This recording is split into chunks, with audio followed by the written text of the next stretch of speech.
Olá António, nasceu em 1959 em Almagem do Bispo. A sua carreira como ciclista foi de 5 ou 6 anos, mas num deles ganhou logo uma etapa da Volta a Portugal. Além disso, foi vencedor do contrarrelógio pela Seleção Nacional na Áustria no ano de 1977. Sente que se tivesse ou pudesse ter continuado por mais anos no ciclismo, mais teria ganho? Claro que sim. Uma das razões principais de eu ter acabado com o ciclismo foi ter abandonado a Quilosa. Trabalhava aqui, estava cá no grupo, depois foi-me embora e acabei por terminar a carreira. O nosso atleta Gil, que tem 8 anos, gostava de lhe perguntar se era um bom ciclista e se na altura também tinha que fazer gincana. Em relação a ser bom, é sempre difícil, pelo menos regular era. Quanto à gincana, não fazíamos gincana. Nessa altura não havia a parte técnica, que é importantíssima hoje para andar no pelotão. E é muito importante, mesmo na própria prova. Sem técnica não há bom ciclista também. Como é que a sua vida no ciclismo começou? Já queria ser ciclista desde muito novo? Começou tudo numa prova em 1975, o Grande Prémio de Sintra, que passou à minha aldeia, Covas de Ferro, e passado uma semana ou duas vim aqui a Lousa comprar uma bicicleta e no dia 13 de junho fiz uma prova portanto em Lisboa, era dia Santo António, e passado 8, 15 dias estava aqui no Lousa a correr. Era muito diferente o ciclismo atual do que existia na altura em que corria? Claro que sim. Há sempre evolução e em questão de material então foi muito diferente. O material hoje não tem nada a ver com o material antigamente. No resto, evidentemente que há sempre evolução na alimentação, em tudo. Em tudo há sempre evolução. Não tem nada a ver com agora. E achas que é melhor agora ou antigamente é que era bom? Era diferente. Nunca podemos dizer que o antigo é que era bom. Eu acho que o ser humano tem que sempre evoluir e o desporto evolui sempre.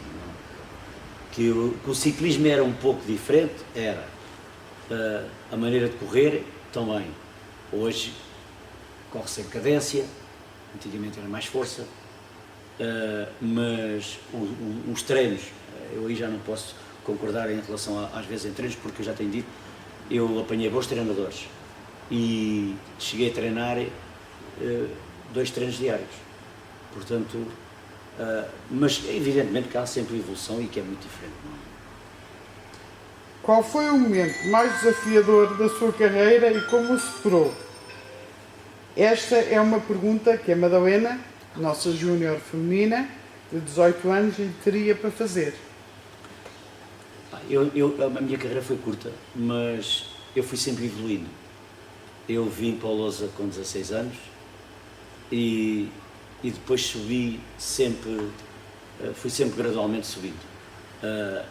Há uma das razões principais que eu vou ao Mundial, e tenho sempre esta ideia, é que eu, com 16 anos, eu fiz parte da equipa onde estava o Adelino, o Abel, o Elias, eles já tinham 22, 23.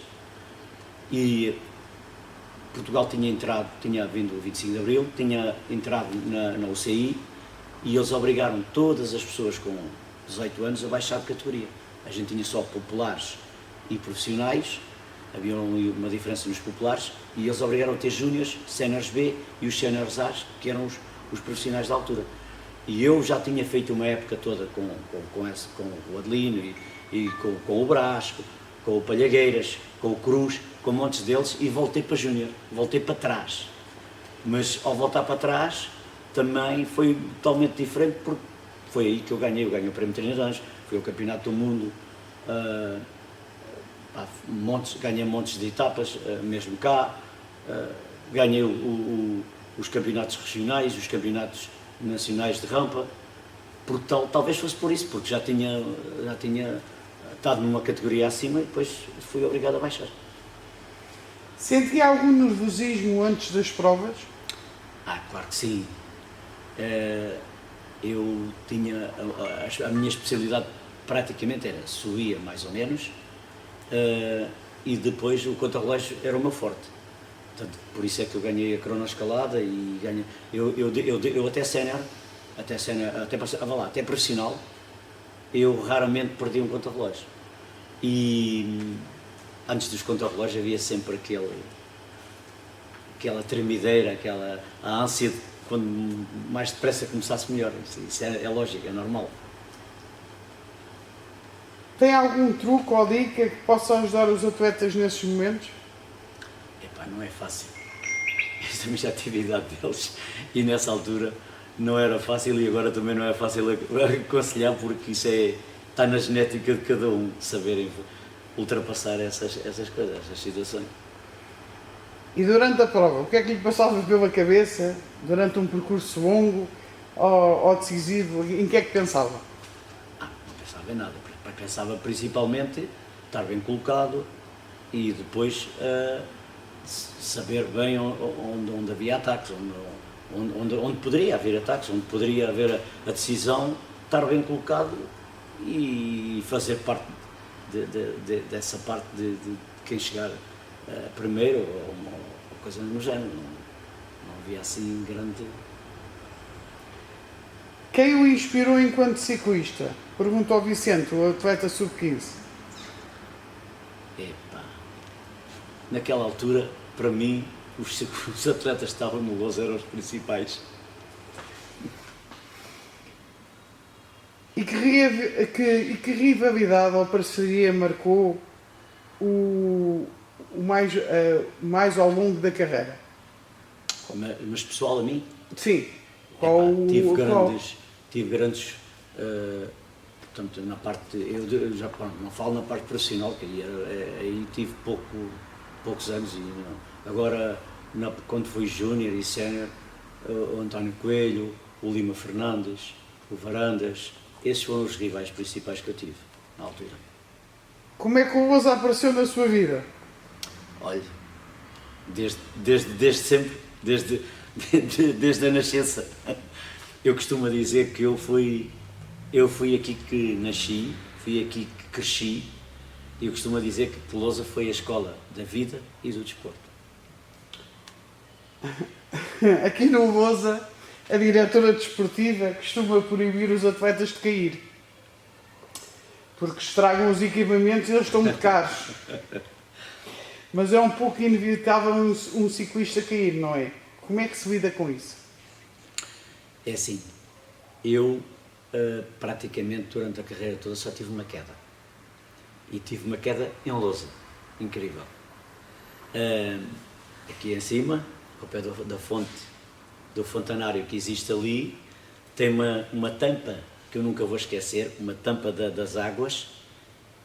O Poeira estava comigo nesse ano.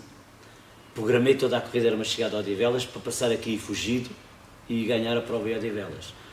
Passávamos por Freixal, o Poeira me marcou o passo, eu saltei aqui perto já da venda, passei aqui, passado para vir isolado, caí ali e depois terminei em Santa Maria. Tive 11 dias de cama. A camisola, olha, essa ficou toda rota.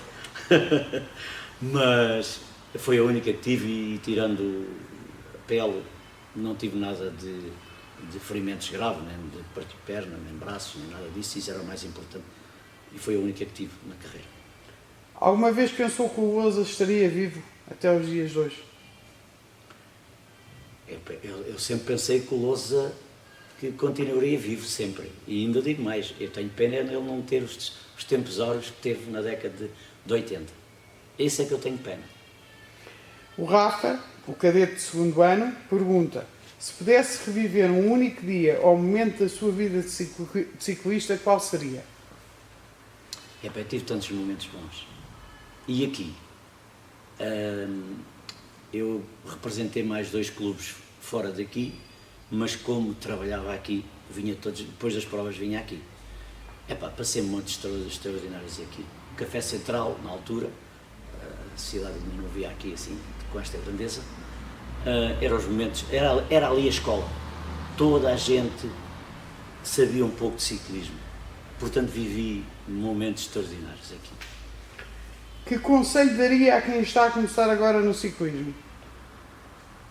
Ouvir os mais velhos, treinar bem, alimentar bem, essa é a base principal de coisas. Mas o treino é a base principal. Quem não fizer sacrifícios a treinar, não vai lá. Se não tivesse sido ciclista, que profissão teria seguido? Olha, possivelmente eletricista. E foi aquilo que nunca fui, mesmo depois de abandonar o ciclismo. Obrigado pela sua dedicação ao ciclismo e por partilhar connosco um pouco da sua experiência e sabedoria. Contamos consigo dia 29. E cá estarei. E podem contar sempre comigo, porque para mim, costumo dizer, tenho duas coletividades no coração. Esta e Covas de Ferro. Muito obrigado. Obrigado.